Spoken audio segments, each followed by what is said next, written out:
The 2023 BMW M2's predecessor, the BMW 1 Series M, was not a good car. I can share that awful, terrible, worst in history take because today's my last day at Auto 321 and none of you will be able to find me after this. But seriously, the 1M's primary issue was that at the time, the BMW M3 was at its very best with a screaming, naturally aspirated V8. The 1M was more affordable, but not enough so to ignore the superior M3. For better or worse, it's no longer 2011 and BMW's lineup has evolved considerably. The 1 Series M became the M2 and the two-door M3 morphed into the M4, but in the process, the two cars grew far closer. They shared powertrains for a generation already, and now the M2 adopts the M4's CLAR architecture. It's not inaccurate to say the new 2023 M2 is little more than a scaled-down, more affordable version of the M4. And while it has a weight problem, this is merely the first trim in a new generation. Things will only get better from here. The BMW M2 is not a pretty car. There, I said it. But based on the perfectly proportioned 2 Series coupe and with all the typical M accompaniment, it is a remarkably purposeful thing. Meaty fenders mingle uncomfortably with the tour's boxy proportions, but they shield fat, staggered wheels/tires. The power bulge on the hood and huge front intakes give the M2 a menacing face, although it's tough to overshadow the rather uninspiring tail. I just can't get behind those square taillights. Still, the M2 wears its sporty intentions without a hint of shame. I dig that.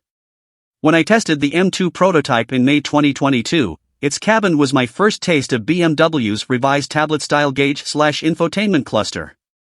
It looks better without the camouflage, although I'll admit the treatment is a touch derivative considering Mercedes has been doing it for years. Still, the traditional M touches amp things up considerably. The optional carbon-backed buckets remain the best in the industry for support while cornering, and the M steering wheel, complete with carbon fiber paddles, is a joy to work. Material quality is passable for a $60,000 car with a single-minded focus on performance. Small and sporty is not a recipe for comfort. The M2's cabin, like the 2 Series coupe, is tight and the back seat is essentially useless. But those critiques are relative.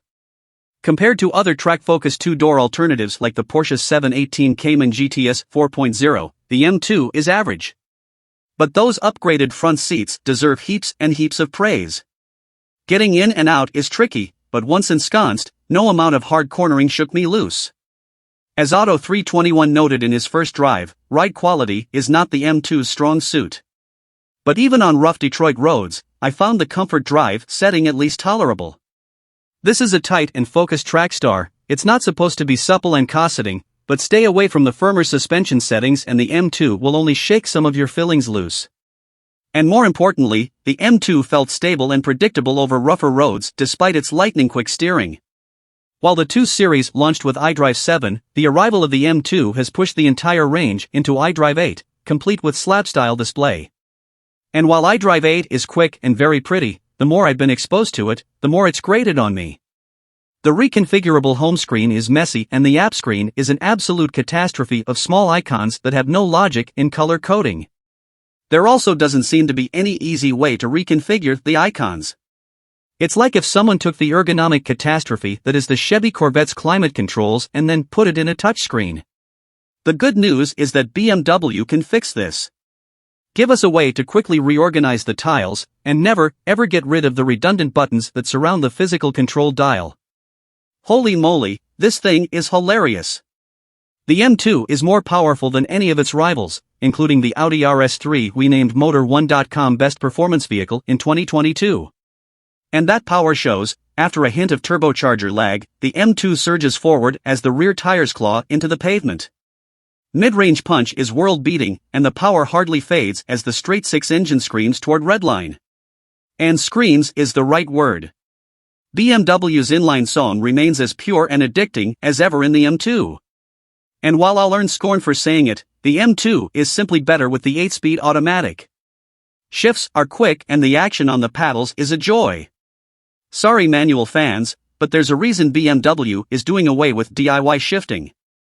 The steering is telepathically quick, and while I respect folks that call it nervous, I don't agree with that statement. The M2's tiller is immediate in every sense of the word, but after an adjustment, it does work in everyday life. And when you tick into a sportier drive mode, the entire experience comes together. The suspension is very firm in Sport Plus, and as a result, the nose changes direction at the drop of a hat. Body motions are very tight, and it feels like the M2's only limit is the one the driver imposes.